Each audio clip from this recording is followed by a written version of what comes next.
Suruhanjaya Komunikasi dan Multimedia Malaysia (MCMC) memberi amaran bahawa penyalahgunaan teknologi kecerdasan buatan AI untuk memanipulasi gambar wanita dan kanak-kanak sehingga menghasilkan kandungan lucah atau memudaratkan merupakan kesalahan jenayah di bawah Akta Komunikasi dan Multimedia 1998. MCMC memaklumkan pihaknya sedang menyiasat aduan berhubung penyebaran kandungan tersebut di platform X. Walaupun X bukan penyedia perkhidmatan berlesen di Malaysia, ia tetap wajib mematuhi piawaian keselamatan dalam talian selaras dengan Akta Keselamatan dalam Talian 2025 yang telah berkuat kuasa.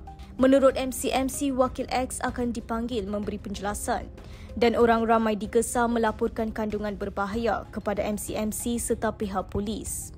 Isu ini timbul susulan dakwaan terhadap XAI milik Elon Musk berkaitan chatbot AI Grok yang didakwa disalahguna untuk memanipulasi imej seolah-olah tanpa pakaian. Kontroversi ini turut mencetuskan kebimbangan antarabangsa dengan Perancis dan India dilaporkan mula mengambil tindakan pemantauan terhadap XAI.